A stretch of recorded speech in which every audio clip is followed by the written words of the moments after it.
What's going on, everyone? Welcome back to MLS Digest. We just had a crazy conclusion to the first round of the playoffs with the final four playoff series that were still yet to be decided. That went to game three being finally decided, and now we get into the last eight or quarterfinal stage, but that won't even go on. Currently, we're in the international break, and there's going to be a 2 week gap from this past weekend's games to the next round, so a bit of a weird gap during these playoffs could affect teams in both ways, but that's the state of things. There was a lot of drama in those final four series that went to those game threes with plenty of upsets all around in this first round that really no one could have called, at least maybe here and there upsets, but definitely not to this scale, the amount we've had.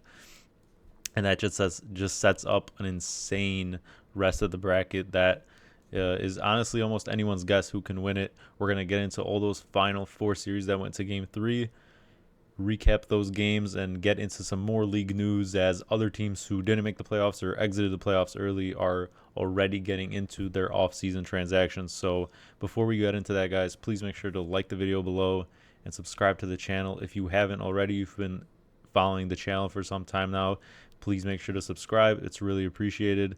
And let's get into the end of these first round series. So first, let's just assess what we're seeing here in this bracket, who is left in the quarterfinals. I mean, like, literally, what are we looking at? We have three out of the four series in the East in upsets. All the top three seeds in the East are out. And that leaves two New York teams, Orlando and Atlanta. One of those will be the Eastern Conference representative in the MLS Cup final. That's just shocking. I mean, no one could have expected Miami, Columbus, and Cincinnati. Maybe one of them, if you call this slight upset. But that is crazy, especially considering the elephant in the room. Obviously, Miami, they knew of Cincinnati and Columbus's losses prior to their match. Their game three against Atlanta was the final game of the first round in general, final of the game threes. And so squandering that opportunity on top of that, knowing that after this you are going to get, not free passes, because obviously Atlanta wasn't a free pass and they obviously won the series, but knowing that you would not get the East's best, quote unquote, and have an easier path, so to speak, to the final, and not seizing the opportunity is insane. And so, yeah, we'll be getting into, obviously, all those series that went to game three, but obviously we knew for some time that Galaxy and Minnesota would be facing off. Both those series went 2 games, easy peasy. Sounders got rid of the Dynamo early. They were waiting on LAFC Whitecaps. Third game, LAFC did the business at home. Don't look that like world beaters right now, though, but they advanced, so that sets up a 1-for-4 matchup. And then in the East, we got the Hudson River Derby after NYCFC got through on penalties against Cincinnati. That was just an insane ending to that game three. And then we have Orlando Atlanta. I think it's Orlando's to lose at this point in the East in terms of getting to the Cup final, because now they have hosting priority for the rest of the Eastern Conference bracket, and they've been such a good home team. I think they've had one of the most solid and kind of longest cores that hasn't really been split up, at least in the past handful of years, remaining, especially on the Eastern Conference side of things. So I think this is where Oscar Pereira needs to really get his guys, locked in, so to speak, and I think they're poised to make the Cup final. Especially with that hosting advantage in these one-off games. I think they definitely have a lot to lose now, considering everyone else that's dropped out. But let's just get into and break down, especially that Miami series, all the series that went to game three. Miami. What did we watch on Saturday night? A complete breakdown from the Herons, and they're out. Messi and co are out. Atlanta did the impossible. they overcame the biggest ever gap between two teams, points wise, in a playoff series, round, whatever. Miami set the points record, 74 points. Atlanta barely squeaked into the wild card game on 40 points. That's a 34-point gap. They had to go to Montreal, almost choked that game away, and got through on penalties, and then go and give Miami a very tight game one. Brad Guzan keeps that game tighter than it probably should have been. In game two, steal it late, and now all the pressure's on Miami. Atlanta has had nothing to lose for some time now. They've been in a playoff mode for the last 2 months because of how far off and tight of a race they were just to make the playoffs. So their last handful of games in the regular season were all treated with that type of intensity. And wow, I mean, Miami takes the lead early in game 3 through Rojas after a couple of, I think, a deflection or two in the box, or a rebound, and then Jamal Tiare with 2 goals in 3 minutes within the next handful of minutes to respond. And Brad Guzan shows up again. The 40-year-old keeper for Atlanta shows up again and completely puts this team on his back. And there were so many storylines and drama in this game, especially after Miami equalized in the 65th minute through a Messi header. And Suarez wanted to get the ball back out of the net, get play going, because obviously they don't want to go to penalties, and they want to just get going after that, after being, thwarted for so long, trying to just tie the game. And he pushes Brad Guzan into the net. He's stuck in the net like he's like as if Spider-Man shot some webs at him. He's stuck. Gets pushed. Obviously, the ref doesn't do anything, which is very interesting. Some Miami tax there, and just so much drama. And then it is Bartosz Szlisz, the Polish midfielder for Atlanta, who, after, I think it was Aviles, who goes down in the box after picking up some sort of cramp or whatever, not really a foul type of injury, just on his own. Atlanta regains the lead, and they hold on. They hold on for this win. They're advancing to the next round. And what was the greatest ever regular season team cannot be classified as the greatest ever team in MLS because they didn't do the double. And Supporter Shield means one thing, but MLS Cup will always mean much more, just based on the league we're in. We're in America. Playoffs matter. And to be considered up there, you have to do the double. You have to continue that success, and especially in a format like this for the first round, where you could, say either way which side has the advantage in a best of 3, the lower seed or the higher seed, because one gets more chances.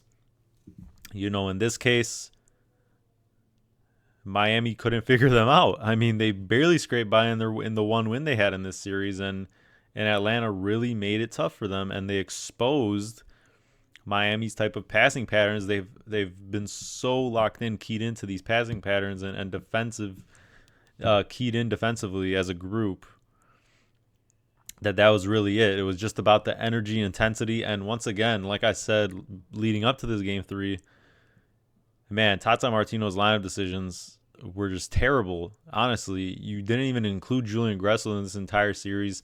Barely featured Campagna. I think he came on later in this game 3, but before then was literally not featured, if my memory serves me right. And you just don't have that same vertical pace around Messi when Suarez is on one knee on the break. If you want to break against Atlanta, or just be successful with Messi, you need other players around him that have that energy, desire. And it was really only I liked seeing Rojas in the lineup, but on those wings, it really wasn't the type of team you need set up around Messi. And I mean, I picked Tata Martino for the coach of the year because they made or got the points record, but I mean, that was just shocking. That was shocking to not be able to figure it out after 3 games, to be naive enough to think that you could just get by because you're at home, because you have Messi and he'll just bail you out.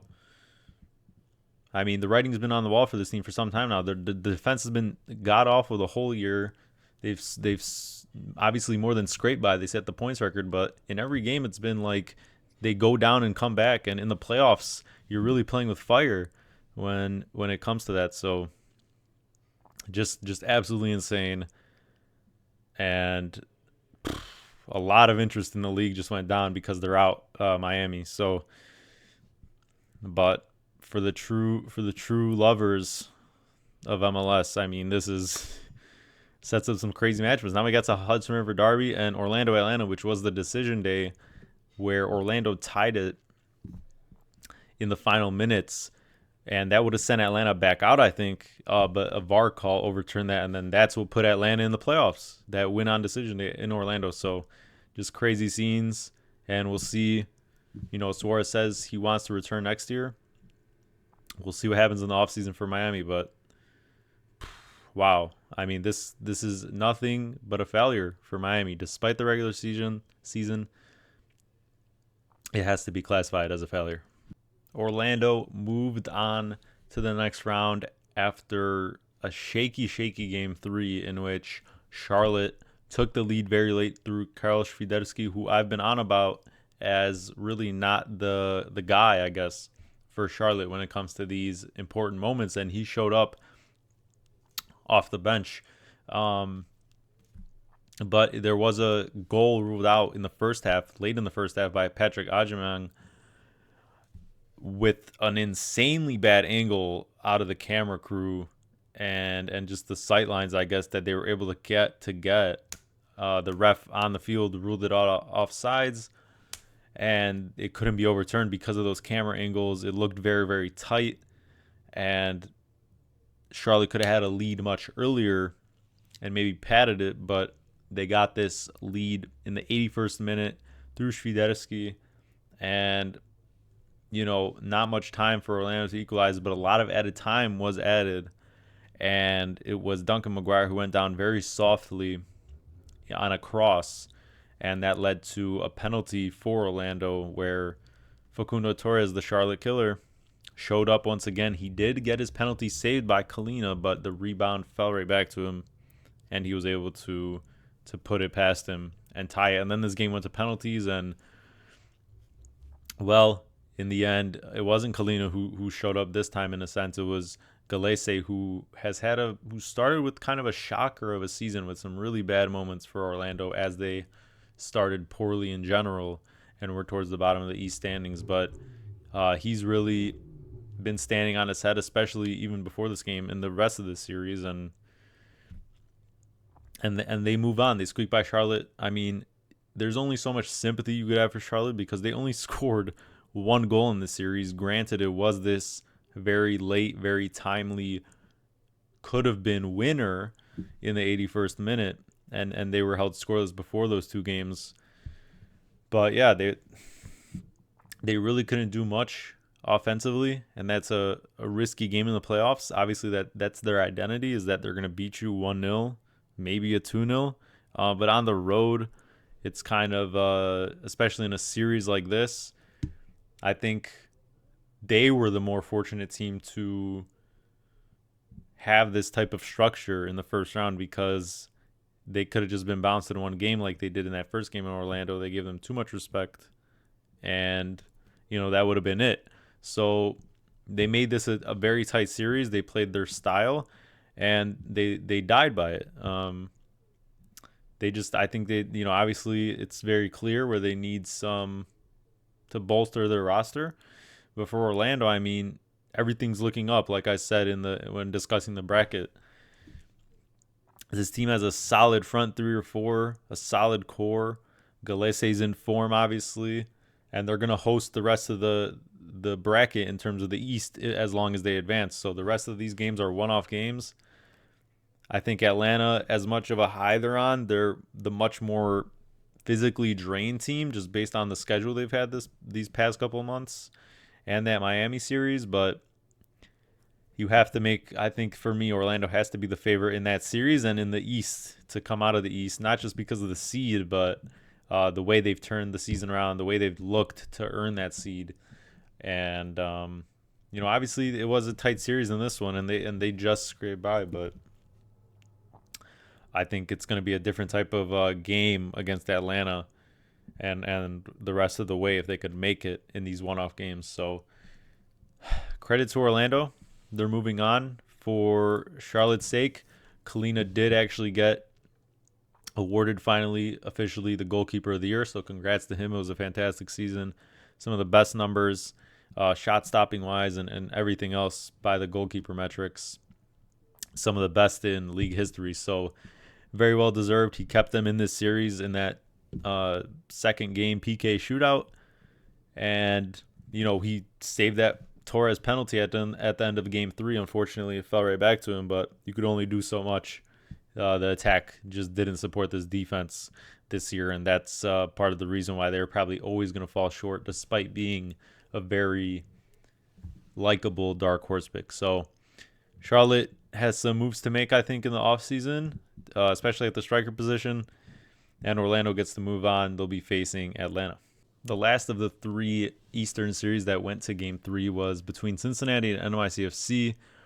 And NYCFC outlasted Cincinnati on the road on their second chance there. They held it tight. It was a very low-chance game.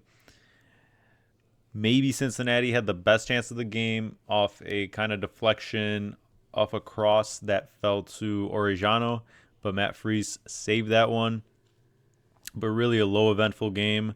Besides that game too, both of these games in Cincy were really tight, and NYCFC took it to penalties, and both the keepers on this team, some of the top keepers in the league in Freese and Celentano, and really you could say Freese won up Celentano, but man, the penalties in this game, the penalty takers after about those, the first 5 you have set, once it got past that into the real sudden death, I mean, dude, these guys looked so shook. None of them looked like they were prepared or wanted to take the penalties at all.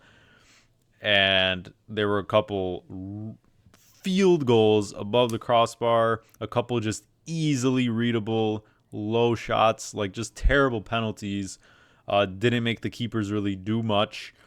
But in the end, I think it was Cincinnati who should have been out earlier than they were, because they were the ones shooting their penalties first. And it was about 3 times, if not 2 at least, where Cincinnati missed theirs in the sudden death kind of period. And, NYCFC's guys just had to make it to go through, and they also missed. So it was just crazier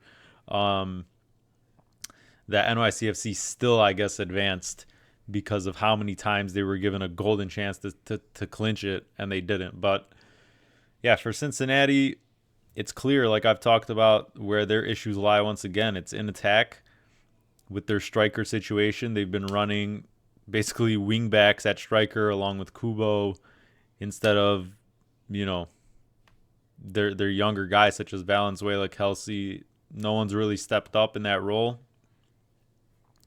And they are in line for a big money signing at striker in this offseason that's already been reported. We'll get to that later in the kind of news segment to keep an eye out for. Nothing's been confirmed yet, but yeah, they have to go shopping for a 9. And there's also some drama with Lucho Acosta, which we'll get into in that same news kind of segment. And yeah, I mean, once again, a golden opportunity, knowing that Columbus lost earlier since they got swept. And It's the East is just full of upsets, full of tight series, a bunch of penalty kicks, which is how this format goes with no extra time. And I believe that's how it's going to continue, even though it's these one-off games going forward. I'm not completely sure if there's extra time. I'll have to look into that ahead of when we preview these quarterfinals. But yeah, at the end of the day, NYCFC got the job done. They're going to set up this Hudson River Derby where they get to host the Red Bulls at City Field. So once again, getting that unique home field advantage. And I forgot what the stat was. I think it was like they've made the conference finals, or at least gotten out of the first round, like 80% of the years that they've made the playoffs or been in it. I don't even know. It's something that just randomly came up. But whenever they made the playoffs, they've usually progressed at least a round or to the conference finals, and especially in penalty shootouts. Obviously, that MLS Cup win they had in 2021, I believe, against the Timbers, won it in PKs. En route to that, they beat the then, I think, points-setting Revs in penalties. So this club is just has ice in its veins when it comes to penalty shootouts in the playoffs, and they showed it here once again. It's going to be an insane atmosphere for that Hudson River Derby, and they move on. And yeah, it's really anyone's guess now in the East. LAFC's series against the Whitecaps was the only Western series to go to Game 3, and they got by again. They squeezed by, beating Whitecaps, and once again, they just owned the Whitecaps despite that really, really poor Game 2 performance, which could have came down to, honestly, a couple factors, whether just not wanting to be there, having that Game 3 in hand, knowing that, and playing on that different kind of surface, not wanting to maybe risk too much injury going down so early, or the fact that Whitecaps, just put the pressure on them, took their chances.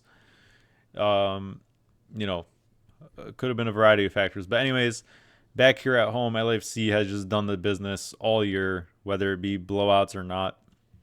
And Bogusz took his one chance with a 3-touch kind of beautiful move to receive the ball and then kind of shoot it across the post on the ground against the Whitecaps keeper.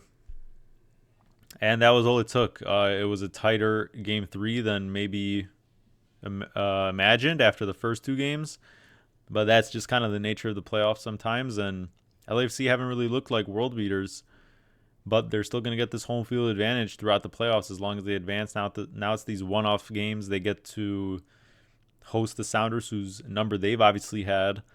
And while I think they are very vulnerable to an upset in this, one-off type of game, I think it's really going to come down to Galaxy or LAFC out of the West. I don't think, like we've seen in the East, that either of those teams are very...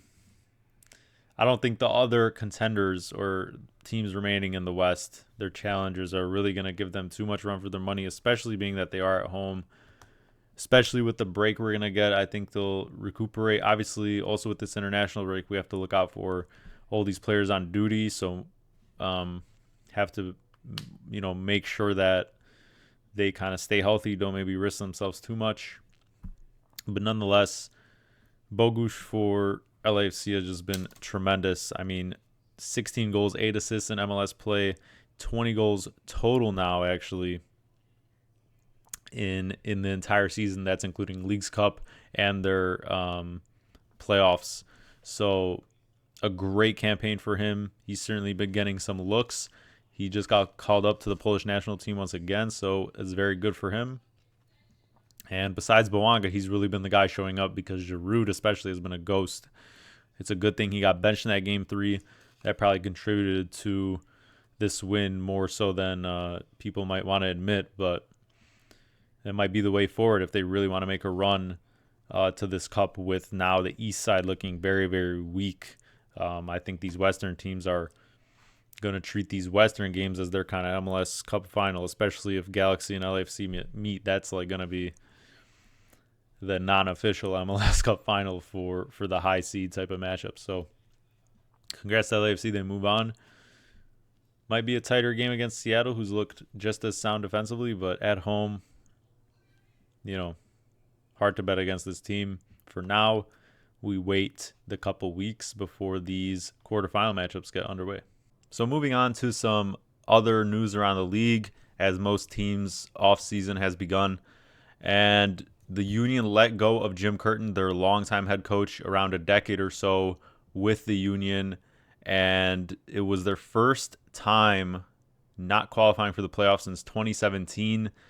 Union started off really, really rough. Also had to deal with, at least at the start of the season, the first month or so, the Champions Cup. But they were knocked out early in that.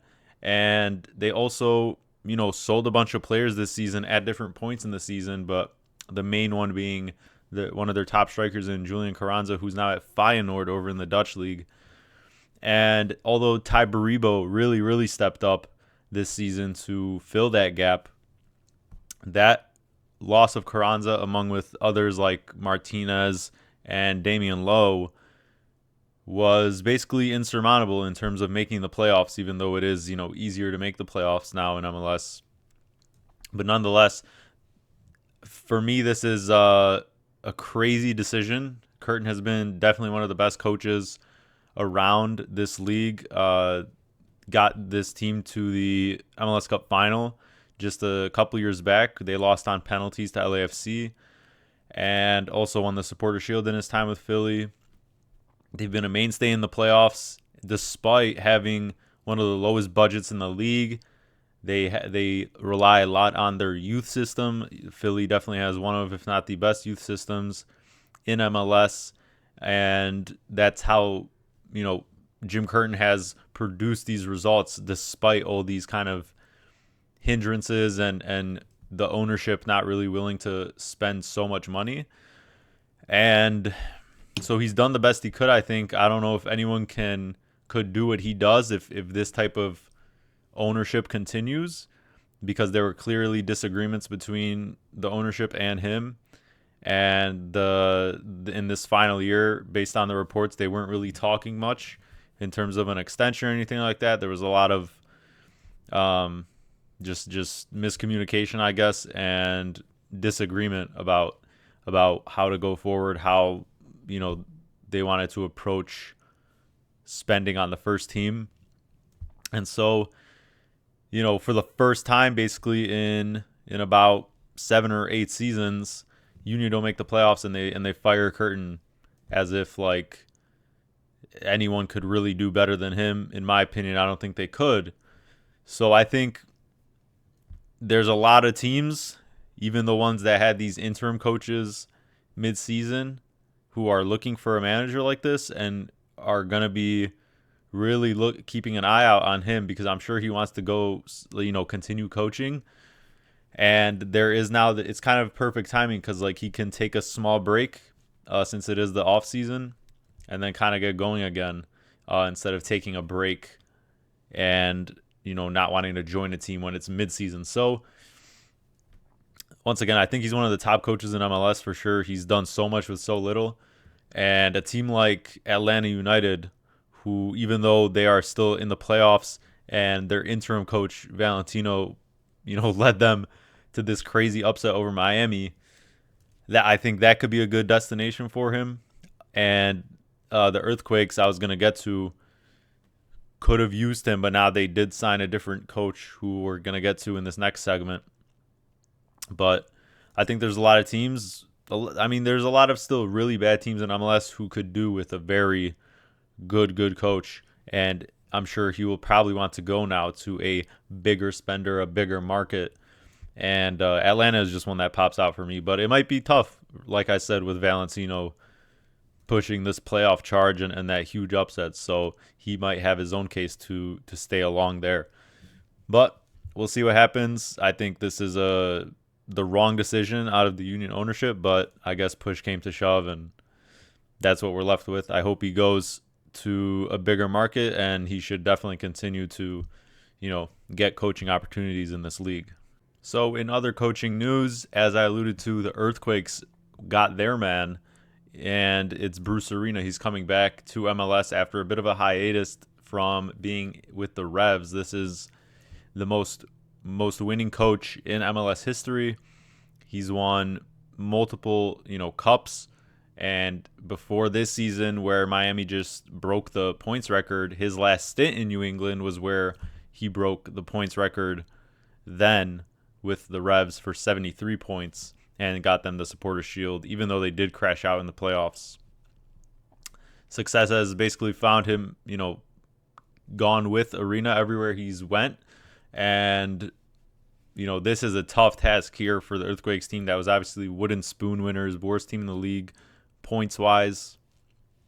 And it's not going to be easy, but it seems like based on the interviews he's had so far and what he's talked about is that he has pretty good support from the ownership. Obviously, I don't think he would have accepted this job, with a team in a position like this if he wasn't confident from the talks with the ownership that, they will get his full support. And I think he's not just the coach. It's the similar situation with Greg Berhalter in Chicago, where he's also the sporting director or something along those lines. So he's going to have a lot of responsibility, a lot of say in what happens. He's said that, there are going to be changes this offseason.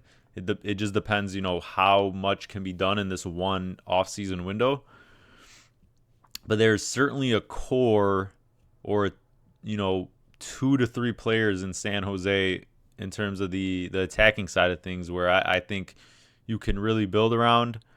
Obviously, Hernan Lopez, Espinoza, and, they did sign Pellegrino on that deal. So around that, I think that's a solid foundation. I think the rest of the team has real work to do. Abobasi's lost his form for sure. He's always been a streaky player, but I feel like that experiment has to be over when it comes to your starting striker. And then the defense obviously just, I think, needs a full wash somehow. It's going to be interesting to see where they start spending. But I think as well, San Jose has a great youth system, and Arena will certainly get the best out of those players who I think have still a lot of untapped potential just because of how bad this team has been. It's just been not a good environment for these players to grow in, despite getting that playing time more so than you probably would in other teams, first teams. So despite the controversy around Bruce Arena and how he exited the Revs, and it's still kind of unclear what was said and what he did, despite just the basic violating the rules and whatever it was. The success speaks for itself when it comes to his just results on the field and the soccer side of things.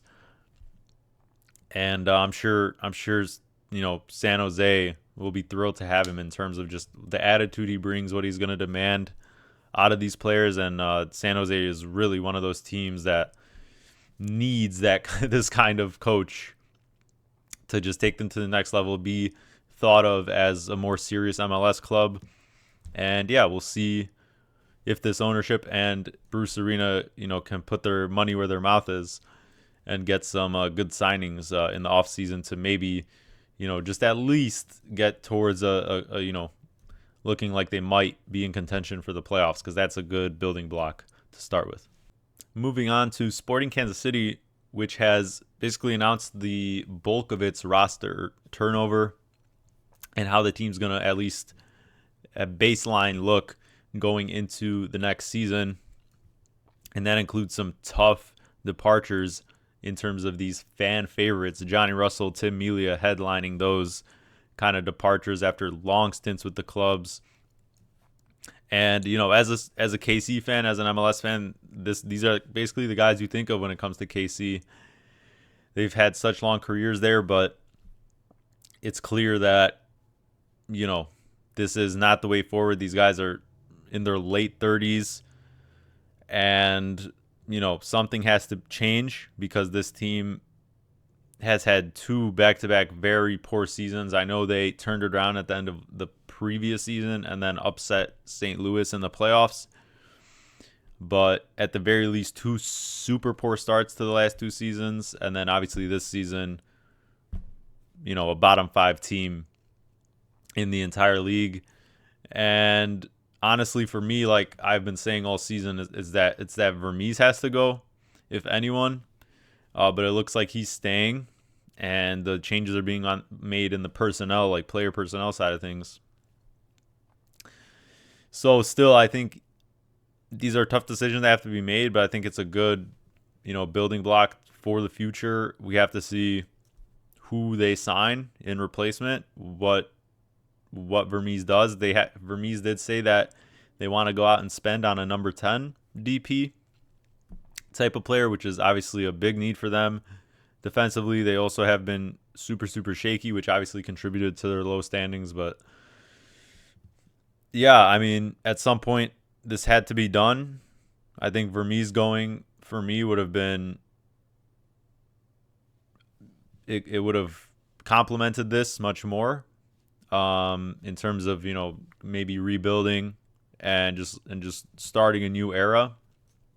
But you still got guys like Pulido, Chaloy, Tommy, kind of more of that, a bunch of that core or main players that have been around for the last handful of seasons. So it's not a completely different team. It's just that these are kind of your leaders going, and so that makes things harder going forward. Who's going to step up? And I think if Vermees has another bad season, especially if they spend like he says they will, then that's when he truly has to go, because I don't know how much longer of a leash you can give a guy. But we'll have to see. If you're a KC fan, you're definitely very upset about this. And it just remains to be seen what's done in the offseason to maybe fill these voids that are now left. Cincinnati has made plenty of headlines to start its offseason after the club went out in penalties in Game 3 of Round 1 of the playoffs. So they're out of the playoffs, but their offseason has been very, very loud so far, starting with their main star's drama. Lucho Acosta has indicated that he is trending towards leaving the club. He still has a couple years on his contract, and he's 30, MLS MVP winner, won the Supporters' Shield with the club last season, and they didn't really pick up on last season's success, because last season they got the Supporters' Shield, got dramatically knocked out in the conference final by the Crew, and this season, third in the East, you get knocked out in the first round. So the club, performed worse than last season, and really, this guy didn't get much offensive support in terms of who you would expect to support him. This team had no true standout number 9s. Brandon Vasquez left to Monterrey. Aaron Bupenza got in a bar fight, injured his hand or something like that, had his own drama, stayed away from the team, and then eventually got put on waivers. So then they leaned towards their younger number 9s who didn't, consistently perform. You had Kubo running the 9, Orejano. Kubo and Orejano were basically the two other standouts offensively, but that's not really who the production should be coming from in terms of carrying a team's attacking output. And yeah, even though Cincinnati did try and go out and sign some other big name attackers like Bertarame and Josh Sargent, those deals never fell through during the kind of summer transfer window. And so that's what ultimately hurt them in the playoffs. Lucho didn't have the same season up to that MVP type of standard, but he still had one of the better seasons across the entire league. But that wasn't enough. The team also had obviously a bunch of defensive injuries, and so Lucho's personal life as well has been very, very interesting to say the least. The reports were saying that his wife, I think, left him with the kids back to Argentina or somewhere like that. And so he's had his own personal drama, and not having that same success as maybe the previous couple of years in Cincy has kind of made him consider his other options. He didn't go to the final press conference kind of like the closeout of the year press conference you have for each team once you're eliminated from the playoffs, and those kind of end of season meetings. He avoided the media, but then he was seen on ESPN Argentina, talking in Spanish about how he would like to return somewhere like Boca Juniors or somewhere in Argentina, his home country. So, like I said, even though he has like 2 years, I think, on his deal, it seems like he's leaning towards trying to get a transfer somewhere. And if that's the case, that would be a true shame, because this guy has been the heart and soul of Cincinnati as they've kind of come up from USL and then they got converted to an MLS team. He's been their basically best player in club history in their short MLS tenure. And if he goes, I mean, they still have a good core of players and a great coach in Pat Noonan, but that would be a huge loss that is almost, irreplaceable unless you sign another fantastic DP, but it really has to depend on who that is.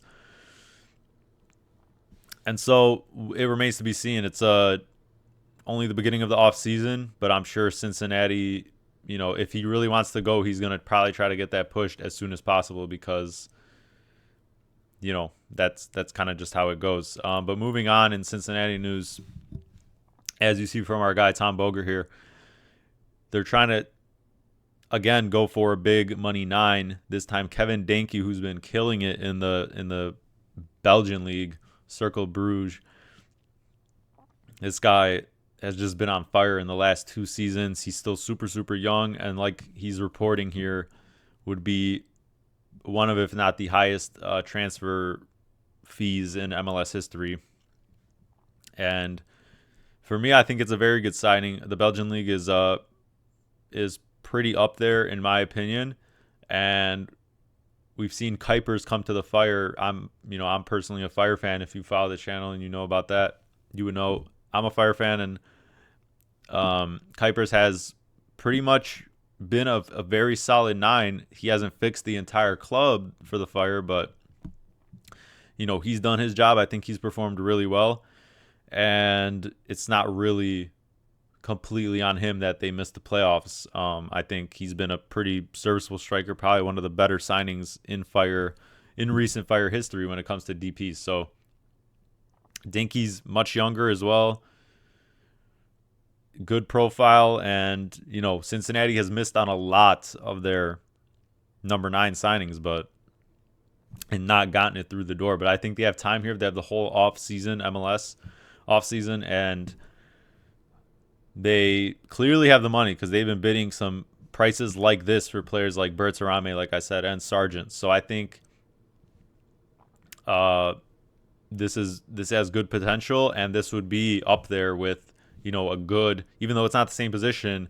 If Acosta is going to leave, then I think they really have to get this done if they want to keep contending as one of those top Eastern threats. So once again, it's only the start of the offseason. There's going to be a lot of updates and developments to deals like this, and we'll just have to see how it goes and progresses. And for the last of the news roundup, just one of these award updates. Steven Moreira won Defender of the Year for the Crew, or for the entire league, but obviously on the Crew. And they've been kind of doing these award announcements, end of season award announcements, pretty stretched out. They haven't even announced the MVP yet, and I'm not sure if they have a specific date scheduled for that after the playoffs completely end or what. But they also announced Lewis Morgan, Comeback Player of the Year, Diego Luna, Young Player of the Year, Gabriel Peck, Newcomer of the Year, and now this Kalina, like we talked about, Goalkeeper of the Year, and now Defender of the Year, Steven Moreira. So really all that's to be announced, I think, is Coach of the Year and MVP. So those are obviously some of the most up there as most important. So clearly they're going to be announced last, and I think that's all that's left to be announced. But for Moreira, yeah, all those picks I mentioned were kind of my picks. Obviously, they were all kind of favorites. There were a couple positions where it was kind of debatable, or a couple awards where it was debatable. But yeah, in this modern game now, Moreira basically classifies that type of modern defender. He was getting, more than just his defensive metrics. He was crucial to the crew system in terms of, passing out of the back and just dictating that play from the back, and also getting some, goal contributions. So that's just the reality of it now. It's not only about defense. It's about kind of being more of a well-rounded defender and what else you can do for your team rather than just pure, your defensive solidity. Obviously, that helps because the Crew are also up there as one of the best defensive teams. Obviously, he's not just, an attacking defender, but I think he's very deserving of it. And he showed why, he's a well-rounded player. He can basically do it all in terms of this very complicated Crew system where it's a very demanding pace and very demanding type of style of play for not just him but every type of player. But I think he showed game by game why he is so crucial to this backline and how they kind of advance the ball forward. That's going to do it for this episode, guys. Please make sure to like the video below and subscribe to the channel if you haven't already. If you've been enjoying the content, it means a lot to the growth of this channel. So that's very appreciated, guys. And we'll be back with another video previewing these actual quarterfinal matchups or conference semifinal matchups, whatever you want to call them. We got 4 matchups ready, 8 teams left. We're in the midst of this international break, like I talked about, this 2-week break. Some teams even are having a 3-week break, like the Galaxy, because they qualified through their first round so early. So we're going to see how that affects some of these teams, whether it's helpful or not. Some players obviously are still kind of keeping match fit for some of these teams due to playing for their international teams during this break, but it's not really all the same for everyone. So it's a unique situation. The scheduling is all out of order, unfortunately, but that's the type of scheduling and system we have to accept, I guess, right now. So the next slate of games for these quarterfinals are going to be the 23rd and 24th that weekend with 2 games on each day. We'll be back with a preview of those matchups, in-depth breakdowns ahead of time, so make sure to look out for that one later this coming week, and I'll see you guys in that one. Peace.